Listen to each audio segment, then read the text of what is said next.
Bom dia. Bom dia. Desde que começamos os nossos encontros aos domingos, temos apresentado o Dia da Reforma Protestante, dia 31 de outubro, amanhã, como um momento importante a celebrado pela igreja. Particularmente, acredito que nós, de forma geral, não sabemos o quanto nossa sociedade foi e é afetada pelo impacto da reforma. Querem um exemplo? Claro, agora, Gabi, tem uma coisa que é importante. A gente sempre compara o serviço público no Brasil com o serviço público na Suécia. Não dá para comparar. Por que não dá? Porque o serviço público não é só um problema de oferta, é um problema de demanda. Tá? Quem é que demanda o serviço público na Suécia? Uma população que tem uma escolaridade altíssima.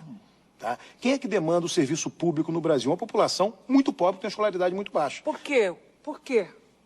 O brasileiro nunca teve como prioridade a educação. Estou dizendo nos governos... Não, mas eu acho que isso é cultural, isso não tem conspiração de político. Vem da nossa matriz católica. Tá? Onde os países católicos, quanto mais forte o catolicismo, as tradições católica e protestante são opostas com relação a isso. Tá? O catolicismo decidiu educar a elite. Não é por acaso que tem universidades e colégios jesuítas. Tá? Quando veio a reforma protestante, na Alemanha, na Prússia, sei lá, quando veio a reforma protestante foi a seguinte decisão que eles tomaram: vamos educar o povo. Quando começou a reforma, 90% da população, 99% era analfabeta.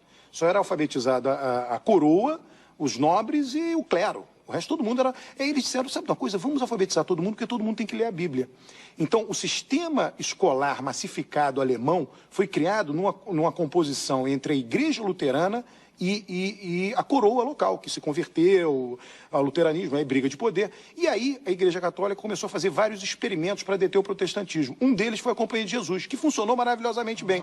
Ela disse para os nobres o seguinte: olha, eu dou os professores, você me dá a estrutura, e a gente educa a tua elite. Aí a conversão aconteceu o inverso, eles conseguiram deter o avanço do protestantismo. Mas aí foram criadas duas tradições educacionais, uma para educar a população como um todo e outra para educar a elite. Então, nós somos vinculados a essa tradição. Portugal tem uma das piores escolaridades da Europa, porque é extremamente católico o país. Tá? Isso não é uma conspiração das elites. Simplesmente, o político que investir demais em educação não recebe em troca o voto. Porque o eleitor também não apoia isso, ele prefere que invista em consumo, em saúde. Tem várias razões para isso, mas eu estou dizendo, a educação não é um valor em si próprio para nós, como é num país protestante. A educação para nós é um valor como meio para atingir alguma coisa. Então você vende educação no Brasil dizendo, olha, mais educado você vai ter mais renda, mas não é que seja um valor em si. Tá? Isso é algo que tem a ver com a nossa matriz, isso é cultural. É isso. Dando aqui mais detalhes sobre o que o cientista político Alberto Carlos Almeida se referiu. Martinho Lutero, a figura mais conhecida da Reforma, foi quem traduziu a Bíblia de suas línguas originais, hebraico, aramaico e grego, para o alemão. E ele é a figura mais conhecida porque o marco de 31 de outubro de 1517 foi uma ação dele. Foi nessa data que ele pegou as suas 95 teses acerca do poder e da eficácia das indulgências e ele pregou nas portas da igreja de Wittenberg, na Alemanha. O trabalho de Lutero de querer trazer a Igreja Católica Romana de volta às Escrituras foi muito além de uma atividade religiosa. As ações dele levaram muitos países da Europa a adotar uma nova mentalidade, uma nova cosmovisão, a ponto de, como vimos no vídeo dessa entrevista com Maria Gabriela, o índice de alfabetização ser alto nas populações dos países de tradição protestante. Lutero, ele não foi o primeiro a traduzir a Bíblia para o vernáculo, ou seja, para a língua materna de uma nação. Mas ele foi o primeiro a se aproveitar de um momento histórico sem precedente. Há menos de 100 anos, quando ele pregou as suas teses nas portas dessa igreja, Johannes Gutenberg havia desenvolvido uma tecnologia de imprensa que pôde impulsionar os escritos de Lutero e, consequentemente, as suas ideias. Ainda que a atividade de Lutero pudesse ser categorizada como religiosa, o que ele fez causou mudanças gerais na sociedade. Isso porque nós também somos seres espirituais. E aquilo que cremos e como cremos, abrange, queira você ou não, todos os aspectos físicos da nossa existência. Não é por menos que religião está no centro, vocês podem ver isso claramente, da atenção política dos nossos dias. Os meus valores derivados daquilo que eu creio, da minha fé, não podem ser desassociados do meu caráter. Os candidatos que eu escolho são de acordo com as pautas que eu mais valorizo. É por isso que uma transformação religiosa como a que Lutero trouxe também profundas mudanças culturais. A ponto, mais uma vez, de como vimos no vídeo, ter uma mudança na educação de toda uma nação. Antes, somente o clero, a coroa e os ricos sabiam ler. Mas quando foi mostrado que a leitura bíblica deveria ser feita por todos, e a Bíblia estava disponível na língua materna, então começaram a aprender a ler. É provável que, pelo menos alguns de vocês não saibam, mas até o século passado, as missas na Igreja Católica Romana ainda eram feitas em latim, se utilizando da versão traduzida por Jerônimo, que aconteceu entre 382 e 420 depois de Cristo. Essa versão é conhecida como Vulgata, é a versão praticada e usada pela Igreja Católica Romana. Foi na década de 60 do século passado que, feito um concílio Vaticano II, foi recomendado o uso do vernáculo, no caso do Brasil, do português, para a celebração das missas. Se hoje os países no mundo todo procuram alfabetizar todos os cidadãos, pensem de onde vem isso. Se hoje você tem uma Bíblia escrita na sua língua, pense de onde vem isso. É graças aos reformadores, inclusive, que hoje nós podemos nos encontrar aqui, estar presentes aqui, aprender da Bíblia juntos, na nossa língua, tendo também uma Bíblia, talvez você tenha várias, não somente uma, diferentes versões na nossa língua, a portuguesa. Toda essa mudança causada pela reforma se baseou em 5 princípios, resumido nas 5 solas. Sola Scriptura, Solus Christus, Sola Gratia, Sola Fide e Soli Deo Gloria. E hoje eu quero aproveitar que na semana passada nós começamos uma nova série expositiva na carta de Paulo aos Colossenses. Uma carta extremamente cristológica.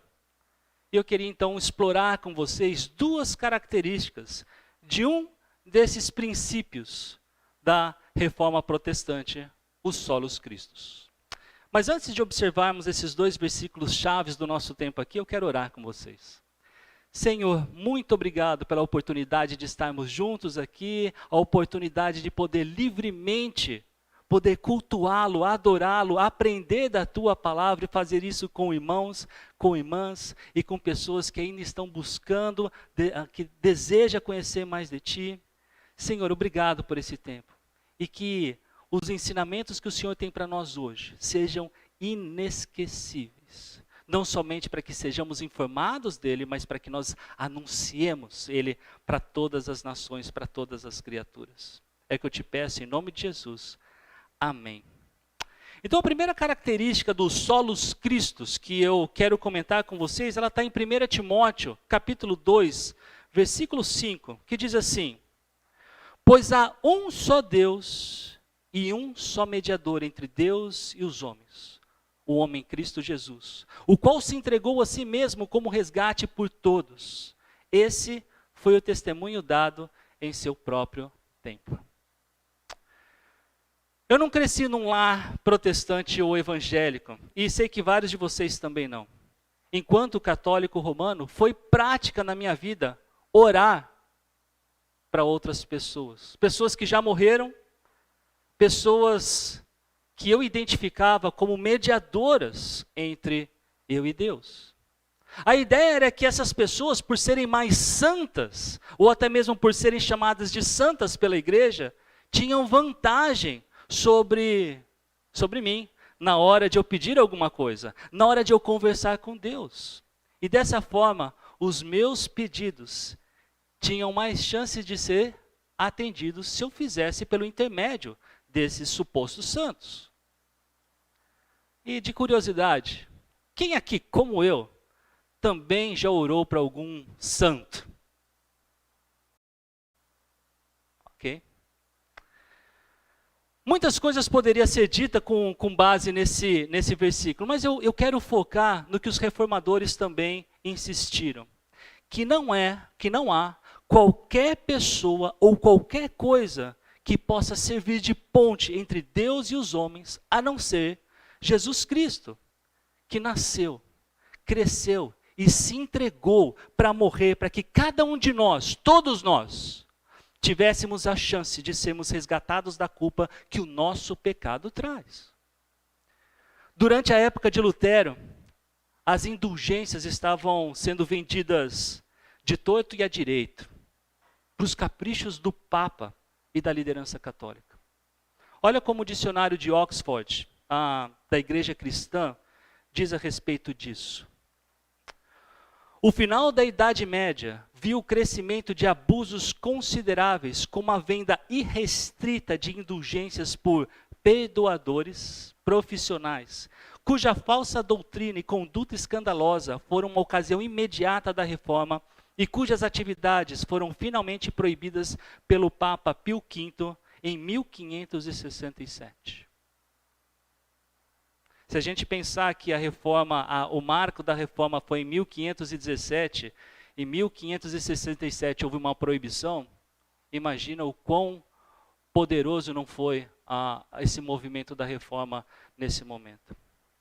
Aliás, também não sei se você sabe disso, mas as indulgências ainda existem na doutrina da Igreja Católica. Somente o Papa pode conceder e funciona como um cupom dado pela Igreja Romana para que o indivíduo cristão tenha a pena de seus pecados reduzidas, seja aqui na terra ou no purgatório. Esse estágio que fica entre o céu e o inferno, que não existe nas Escrituras. O meu hábito de ler a Bíblia somente começou quando eu decidi participar de um grupo de adolescentes na Igreja Fonte há mais de 20 anos.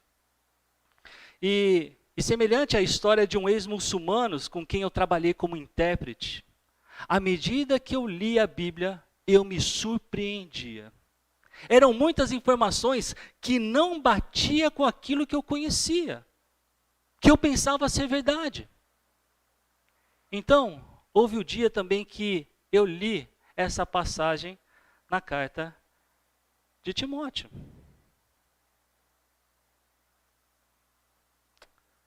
Um só mediador. Eu não me lembro com segurança quando eu li esse trecho aqui. E como acontecia com alguma frequência pelo fato de eu ler a Bíblia, eu ficava agoniado com essas informações que chocavam com aquilo que antes eu sabia, eu pensava saber, conhecer e ser verdade. O que eu me lembro é que mesmo depois da minha conversão ao Jesus da Bíblia, eu ainda orava a Maria. Todas as noites, antes de dormir, Ave Maria, cheia de graça, e continuava. E isso durou cerca de 6 meses, até o dia que eu cheguei no texto de Deuteronômio, capítulo 18, versículos 10 e 11. Não permitam que se ache alguém entre vocês que queime em sacrifício o seu filho ou a sua filha, que pratique adivinhação, ou dedique-se à magia, ou faça presságios, ou pratique feitiçaria, ou faça encantamentos, que seja médium ou espírita, ou que consulte os mortos. E quando eu li essa passagem, eu imediatamente pensei, então quer dizer que todas as vezes que eu oro para Maria, eu estou fazendo algo que Deus reprova? Porque ela morreu. Mas logo em seguida, eu também me perguntei, mas por que orar para Jesus é diferente? ele ressuscitou. Maria não. Então, essa certeza naquela época, já 6 meses de convertido, da minha fé, conforme as Escrituras me ensinavam, foi o marco para eu fiz uma oração, acho que eu comentei com alguns de vocês já a respeito disso. Senhor, diga para Maria que um dia a gente vai conversar pessoalmente, agora não é mais o momento. Maria, até breve. alguma coisa assim. Foi naquele dia que eu também deixei, me lembro, de toda vez que passava em frente a uma igreja católica e vários outros hábitos que eu tinha durante vários anos da minha vida, talvez, para ser mais exato, 17 anos, fazendo coisas que eu simplesmente acompanhava porque eu fui ensinado daquela forma. Meus queridos, Jesus é o único mediador entre Deus e os homens. Ele é o único que intervém pela situação que cada um de nós se encontrava antes de crer em Cristo, ou se encontra porque ainda não creu no Jesus que as Escrituras revelam. Existe só um Deus. Existe só um que tem condições de nos tirar do buraco que nós mesmos nos colocamos. O nosso pecado é uma afronta à santidade de Deus. E não há uma pessoa que, por mais santa que seja, consiga exercer o papel de mediador entre cada um de nós aqui e Deus. Não há uma pessoa que, por mais santa que seja, possa, depois da morte, interceder pelos vivos. Mas há uma pessoa, o próprio Deus em carne e osso, Jesus Cristo, que tomou o nosso lugar de morte, para que tivéssemos vida e vida eterna. Quando Paulo ele escreveu essa carta, era possível que os adversários de Timóteo acreditassem que a lei, ou a submissão à lei, fosse capaz de trazer o homem mais perto de Deus. Mas todo o ensino de Paulo, como vemos na Bíblia, ensina justamente o contrário. A lei não tem esse poder. A lei serve para sabermos o que é certo e o que é errado, mas sem Cristo não há nada que consigamos fazer em prol da nossa salvação, em prol do perdão que nossa alma tanto deseja e que somente é possível de se ter por Cristo Jesus, que disse: eu sou o caminho, a verdade e a vida. Ninguém vem ao Pai a não ser por mim. Não sejam enganados. Se você não foi convencido por Paulo, esteja convicto que o próprio Jesus afirmou ser o único caminho. Não se engane achando que todas as religiões levam a Deus. Não se engane achando que existe qualquer outra pessoa ou qualquer outra coisa que pode lhe colocar numa posição favorável diante de Deus. Se não for Jesus, então a verdade é que você não tem a vida.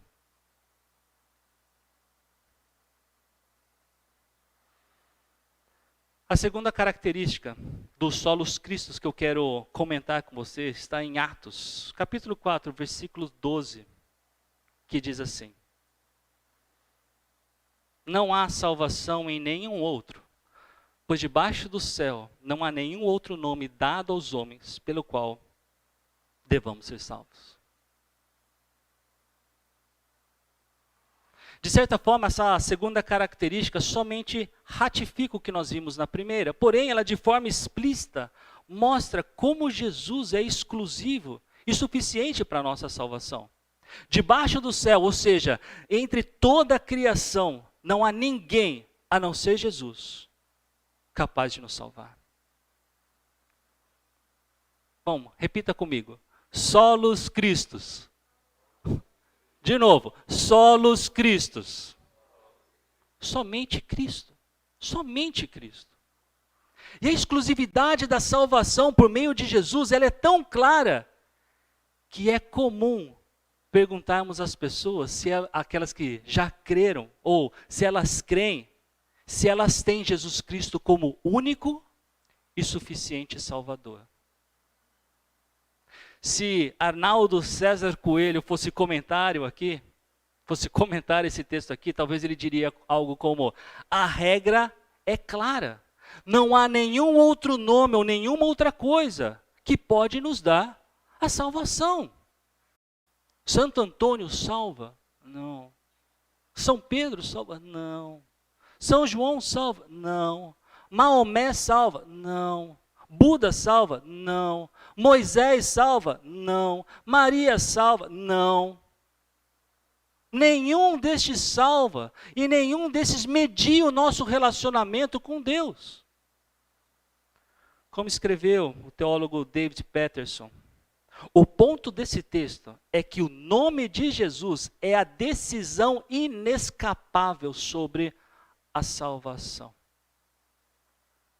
E para não perder a beleza desse versículo, eu diria que vale a pena nós gastarmos talvez 2 minutos aqui para ler quase todo esse capítulo.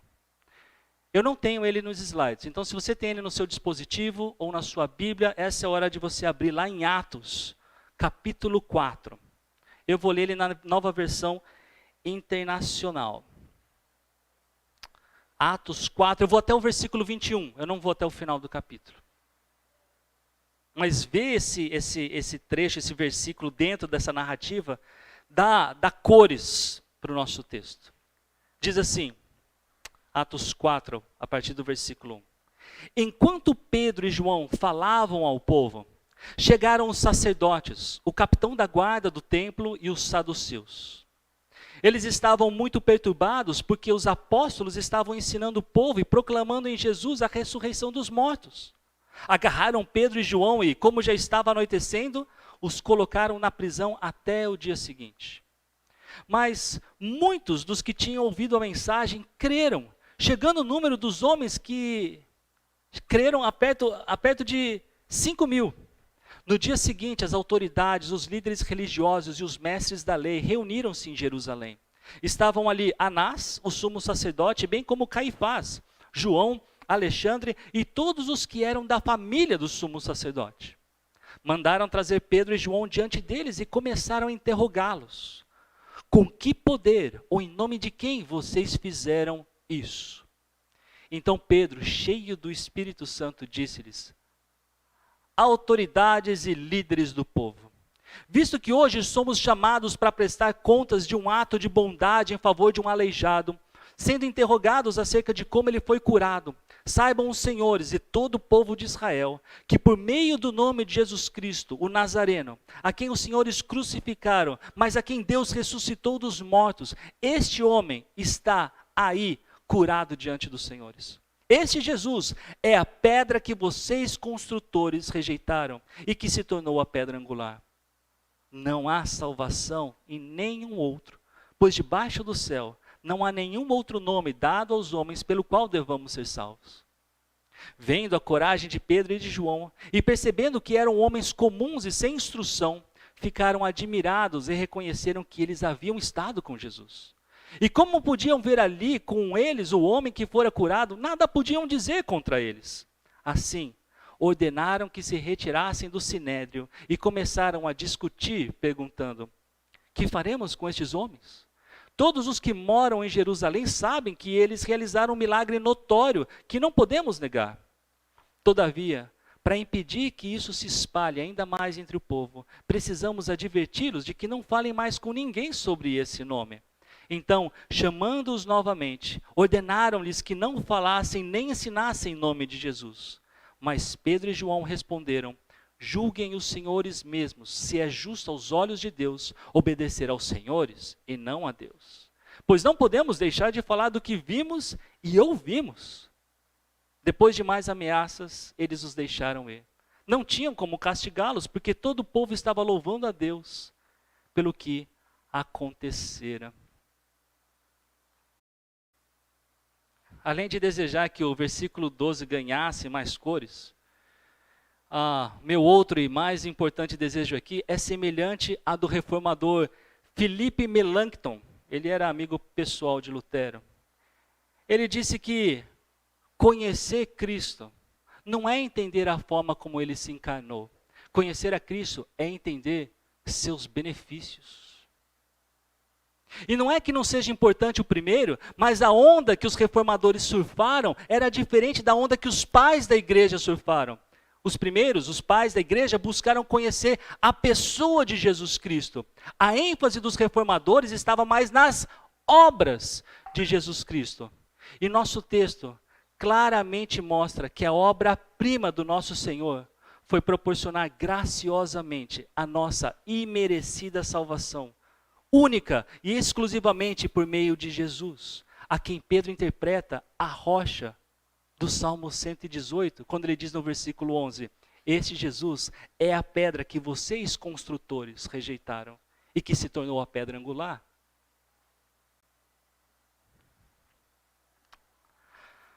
A sua e a minha salvação dependem unicamente de Jesus Cristo.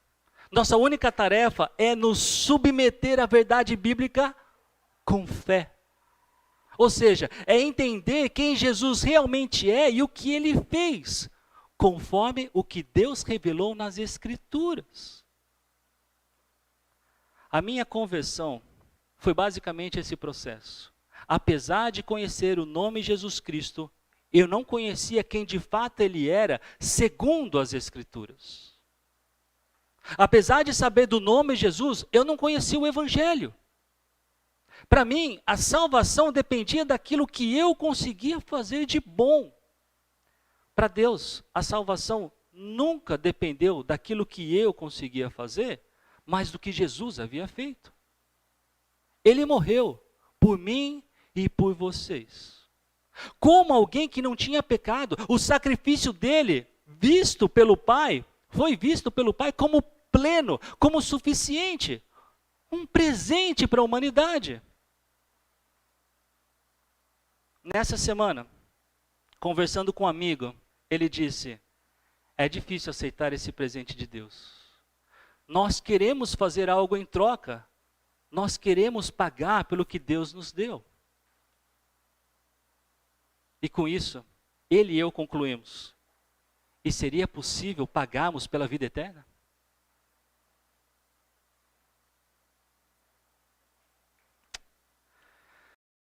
Se eu tivesse vivido na época de Lutero, eu certamente, eu me conheço o suficiente para dizer que eu estaria comprando indulgências. E como por muito tempo, eu tentei pagar pela minha salvação.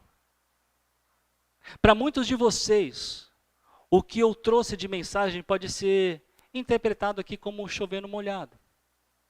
Há um bom tempo você sabe que Cristo é o único mediador. Há um bom tempo você sabe que Cristo é o único Salvador. Você sabe, solos Cristos. Mas agora, especialmente para vocês que há algum tempo já sabem dessas coisas, eu pergunto, a quantas pessoas vocês disseram isso na última semana? Nesse último mês? A quantas pessoas vocês anunciaram Jesus Cristo como o único mediador e o único Salvador em 2022? Eu não sei se temos aqui algum visitante que desconhece a Cristo. Eu não sei se temos aqui alguém que ainda não creu em Cristo como único mediador e Salvador. Se esse for o seu caso, entenda que eu quero muito ter a oportunidade de conversar mais contigo e ser ainda mais claro. Talvez tentar responder algumas perguntas que você tenha. Não se sinta envergonhado. Eu demorei 3 anos do momento em que eu primeiro ouvi o Evangelho para entender e então confiar nas palavras de Jesus Cristo. A Reforma Protestante não foi um movimento para banir a Igreja Católica Romana, mas para trazê-la mais próxima daquilo que encontramos nas Escrituras Sagradas. Eu acredito que o trabalho do verdadeiro cristão em nossas vidas é semelhante a esse da reforma, de mostrar para eles o que é a verdade e trazê-los de volta a isso.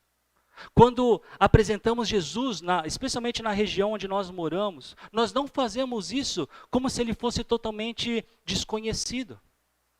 O nosso papel, a meu ver, está muito mais ligado em ajudar as pessoas, de forma geral, a avaliarem Jesus conforme o que nós temos revelado na Bíblia. O Jesus que eu conhecia não era o único mediador, e tampouco era suficiente salvador. Foi eu ler a Bíblia e ouvir de pessoas que há mais tempo estudavam a Bíblia que eu aprendi a verdade. Eu uso agora as palavras de Timothy George, que escreveu um livro sobre a teologia de 4 reformadores. Assim como os reformadores acharam necessário retornar à Bíblia e à igreja primitiva para falarem sobre a crise espiritual de seu tempo, nós também não podemos negligenciar os grandes temas da reforma à medida que procuramos anunciar as boas novas de Jesus Cristo em nosso tempo. Conhecer as Escrituras é fundamental para o nosso trabalho, mas conhecê-la, conhecer a Bíblia e ficar calado é um desserviço para o Rei dos Reis, que lhe escolheu e tem lhe capacitado para servir no reino dele. Que tal? Esse é um desafio. Que tal, em oração, cada um de nós aqui se comprometer com Deus, que até o final do ano vai conversar com pelo menos uma pessoa ou mais uma pessoa sobre o Evangelho? Que vai conversar com essa ou com essas pessoas com base no conhecimento bíblico do solos Christus. A gente vai fazer essa oração. E se for verdade para você isso, diga amém no final. Se você não quer esse desafio, não diga nada, pense sobre isso. Mas antes da gente orar, eu quero mostrar um vídeo de cerca de 2 minutos e meio.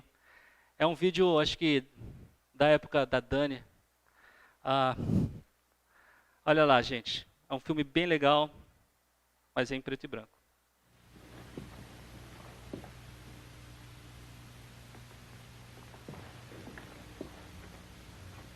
Isso também é um símbolo. Mas será a suprema dádiva do Filho único de Deus que adoramos? Ou veneramos fragmentos de madeira e pregos enferrujados por acaso? O crucifixo torna viva a agonia de Cristo para o simples cristão. O camponês que pede a São Cristóvão uma viagem segura. A pobre viúva com sua pequena Nossa Senhora. O soldado na batalha com seu rosário. Sim, até o duque, com seus nobres presentes à Igreja de Cristo. O senhor acabaria com tudo isso? Doutor, o senhor é o padre do povo. Não pode se arriscar a abalar a fé deles, destruindo seus suportes visíveis. Sendo o padre responsável por suas almas perante Deus, como não fazê-lo?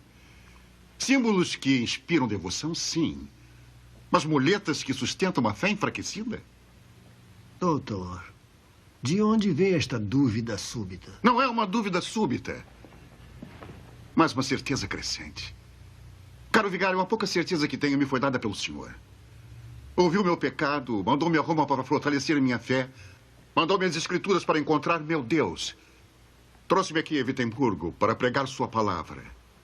E aqui em minha sala, eu tenho preparado minhas aulas sobre a Epístola de São Paulo aos Romanos. E creio que aqui, por fim, encontrei a verdade. E quando a encontrei, foi como se os portões do paraíso se abrissem para mim. Romanos 1:17. Justitia enim Dei. Justitia enim Dei. Pois a justiça de Deus é revelada de fé em fé. Como está escrito, o justo viverá pela fé. E então? Caro vigário, encontramos alguma coisa aqui sobre relíquias? O homem vive pela fé e é justificado por ela, e não por aquilo que faz para si mesmo. Seja a adoração de relíquias, o canto nas missas, peregrinações a Roma, a compra do perdão por seus pecados, mas pela fé naquilo que Deus já fez por ele através de seu Filho. Dr. Martin, se você deixar o cristão viver só pela fé, Se você acabar com estas boas obras, essas coisas gloriosas a que chama de meras muletas, que colocará em seu lugar? Cristo. O homem só precisa de Jesus Cristo.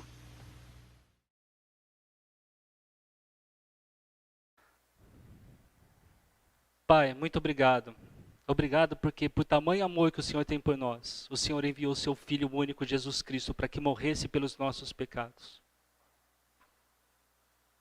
Pai, eu quero, com certeza, até o final do ano, falar para mais pessoas a respeito do Evangelho, a respeito da salvação, a respeito do teu amor por nós. Pai, nos use enquanto igreja, nos use enquanto comunidade cristã, nos use, Pai, para que o propósito que o Senhor tem, de ter nos escolhido, de ter nos predestinado, de ter nos feito filhos do Senhor, possa servir para que a nossa sociedade, Pai, cada vez mais olhe para o único digno de adoração e de louvor, nosso Senhor Jesus Cristo. Pai, obrigado, porque no teu sacrifício de entregar Jesus e no sacrifício de Cristo, de morrer no nosso lugar, pela fé nós somos perdoados e podemos desfrutar da vida eterna contigo. Obrigado, Senhor. Obrigado. Eu oro assim em nome de Jesus. Amém.